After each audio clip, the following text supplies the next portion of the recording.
네, 감사합니다. 오늘 말씀은 열왕기상 8장 27절에서 30절 우리가 함께 읽으신 본문 말씀 가지고 하나님이 거하시는 곳, 하나님 거하시는 곳이라는 제목으로 말씀의 인사를 나누고자 합니다. 솔로몬은 어린 나이에 임금이 되었습니다. 그리고 그 임금의 자리가 하나님 앞에서 어떠한 자리인지 그는 알고 있었습니다. 또한 그 자리에 올라선 이상 자신의 책임과 직의 소중함을 잘 알았고 그에 따른 자기의 수행 능력이 부족한다는 것도 알았기 때문에 하나님께 그것을 잘 할 수 있도록 하나님, 제가 무슨 일이 맡겨진지를 압니다. 그런데 제게는 능력이 많이 부족합니다. 하나님 채워주세요 라고 구할 수밖에 없었습니다. 그리고 솔로몬은 건축을 하였습니다. 성전을 잘 건축하였고 그 건축은 자그마치 7년 반이라는 시간이 걸렸습니다. 그리고 수많은 금과 은, 나무, 대리석들이 사용되었습니다. 그 건축 비용을 환산한다면 약 우리나라 지금 현재 환율로 50조 정도가 사용되었다고 합니다. 그리고 인부는 자그마치 13만 명에 달한다고 합니다. 고대의 인구로 따져본다면 어마어마한 인구가 되겠죠. 이 인구는 출애굽 인구랑 거의 흡사합니다. 그러니까 전 이스라엘이 달려들었다 해도 과언이 아닙니다. 건축을 잘 마친 후에 솔로몬은 성전 안에 있는 지성소에 하나님의 궤를 안치합니다. 하나님의 말씀판이 있는, 돌판이 있는 그 언약궤를 안치하는 거죠. 그리고 성전 봉헌을 하나님께 합니다. 이 성전 다 지은 다음에 그 다음에 하나님께 봉헌을 하는 겁니다. 그리고 언약궤가 이제 절차에 따라서 이 지성소에 딱 안치되자 하나님의 인재하심의 상징인 번개며 구름이며 또 구름 기둥이며 이러한 것들과 같이 하나님이 임재하시는구나를 알 수 있는 그 상징들이 그 하나님의 영광과 함께 딱 임한 것을 목격하게 됩니다. 그리고 여호와의 제단 앞에 서서 솔로몬은 오늘 본문처럼 이렇게 기도합니다. 오늘 본문은 그 기도의 일부분이지만 하나님 앞에 다 바치고 하나님의 임재를 경험하고 하나님께 간구하는 겁니다. 성전 건축에 어마어마한 노력을 쏟아부었지만 솔로몬은 이미 알고 있었습니다. 하늘의 하늘이라도 하나님을 모두 담을 수 없는데 내가 만든 이 보잘것없는 50조밖에 안 되는 이 건축 안에 하나님을 어떻게 가둘 수 있겠습니까? 라고 마치 시인처럼 노래를 합니다. 성전은 하나님의 크심에 비하면 지극히 작은 것이라는 것. 왜냐하면 하나님은 이 세상을 지으셨기 때문에, 그렇기 때문에 이 성전은 지극히 작은 것이라는 것을 고백합니다. 정말 화려하게 정성스럽게 많은 인원이 다해서 만들었지만 하나님 앞에서 너무 작은 것이다라는 거죠. 이 세상에 어떠한 화려한 건물이라 해도 하나님을 다 담을 수 없다는 고백을 할 정도로 하나님은 크신 분입니다. 소위 페르시아 문명하면 고대 어마어마한 문명으로 알려져 있습니다. 그리스를 점령하려다가 그리스를 점령 못하고 나서 그만 이제 페르시아 전쟁 자꾸 3번씩이나 패해서 그만 멈추고 이제 페르시아 내에다 큰 궁전이며 정원이며 막 이거 화려한 것들을 했습니다. 그건들 하나님을 거기에 가둘 수 있겠습니까? 그러면서 기도합니다. 아버지 다윗에게 하셨던 약속 하나님 기억하시죠? 우리의 대대로 무궁토로 이루게 해주시겠다는 거 기억하시죠? 그거 이루어 주세요 라고 기도를 합니다. 그리고 이후로 이루어지는 기도의 내용들은 이곳을 향하여서 또는 하나님의 이름을 의지하여서 하는 모든 기도를 하나님 들어주세요 라고 부탁합니다. 그 사람이 이방인이든 그 사람이 죄인이든 이곳을 향하여 성전을 향하여서 머리를 두고 기도하고 그리고 하나님의 이름을 의지하여서 기도하는 모든 사람들의 기도를 들어주세요 라고 하는 겁니다.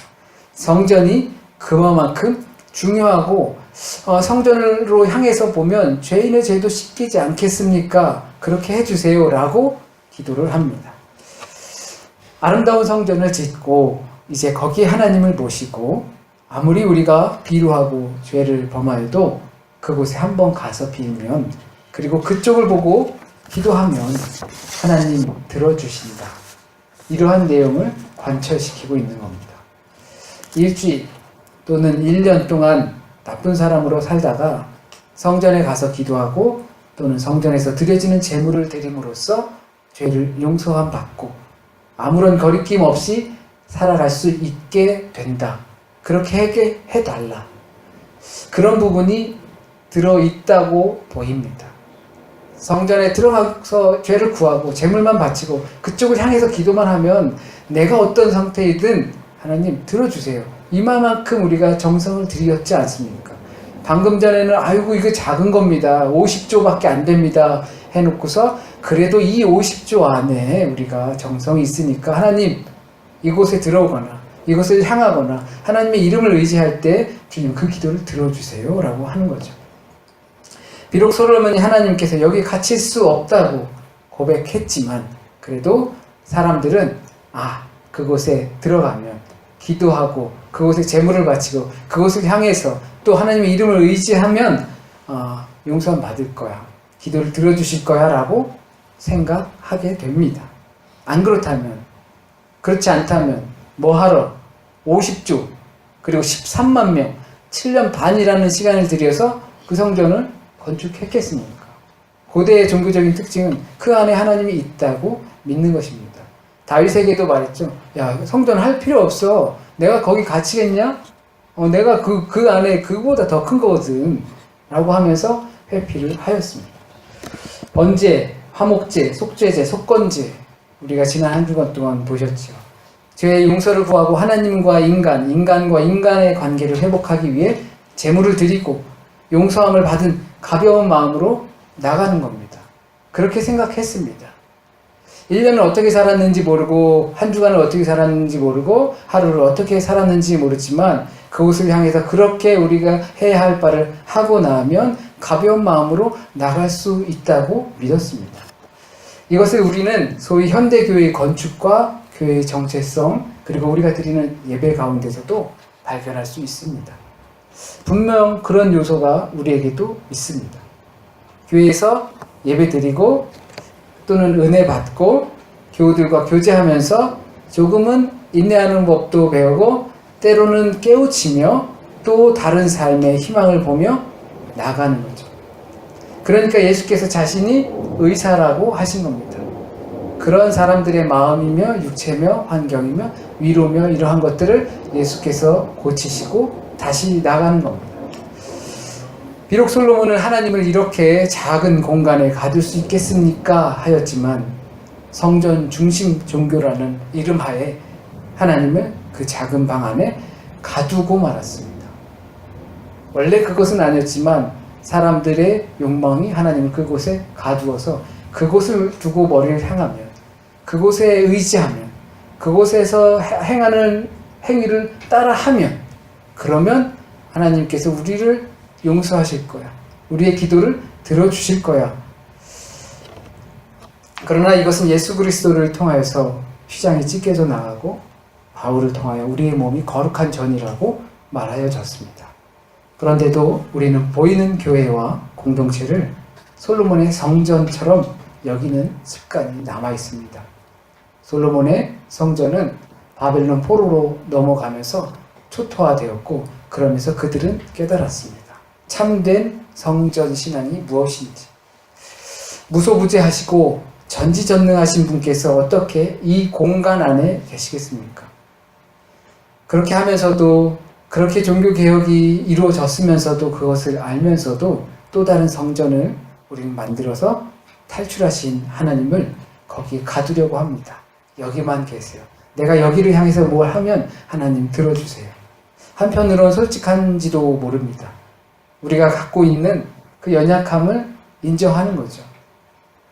그리고 우리가 긍휼히 여김을 받아야 한다는 것을 말하는 겁니다. 그리고 우리에게 자비가 필요하다는 것을 고백하고 있는 모습입니다. 하지만 그 안에는 작은 문제가 있습니다.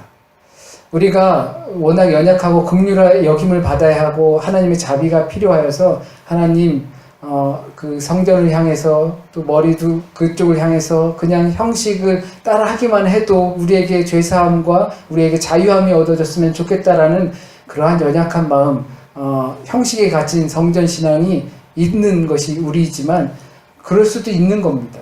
그런데 거기에는 작은 문제가 하나 있습니다. 참된 예배는 정말로 하나님을 향해서 머리를 돌리고 진실로 의지한다는 것은 성전을 나오는 순간부터 시작되기 때문입니다. 성전 안에서 예배 드리고 또는 제물을 드리고 그 형식을 따라하고 그 다음에 나는 자유함으로 나가는 것이 아니라 그 다음부터 이제 자유함의 시작이 되는 것입니다. 보이는 교회는 분명 힘을 갖고 있을 겁니다.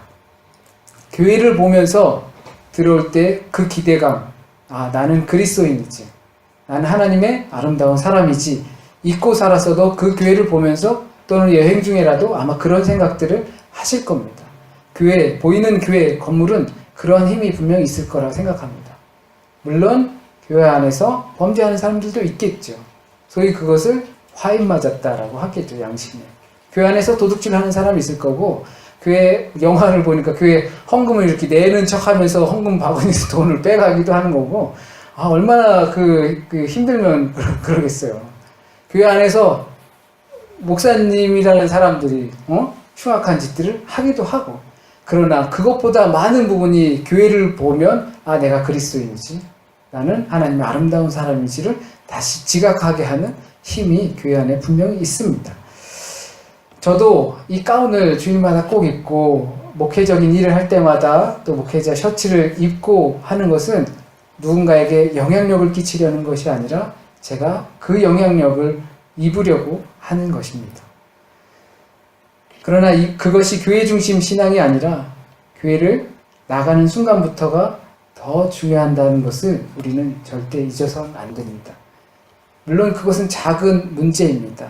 외형을 따라하고 함으로써 우리는 그럴 수도 있는 인간입니다. 하지만 그 작은 문제는 여기서 나가는 순간부터 시작이라는 겁니다.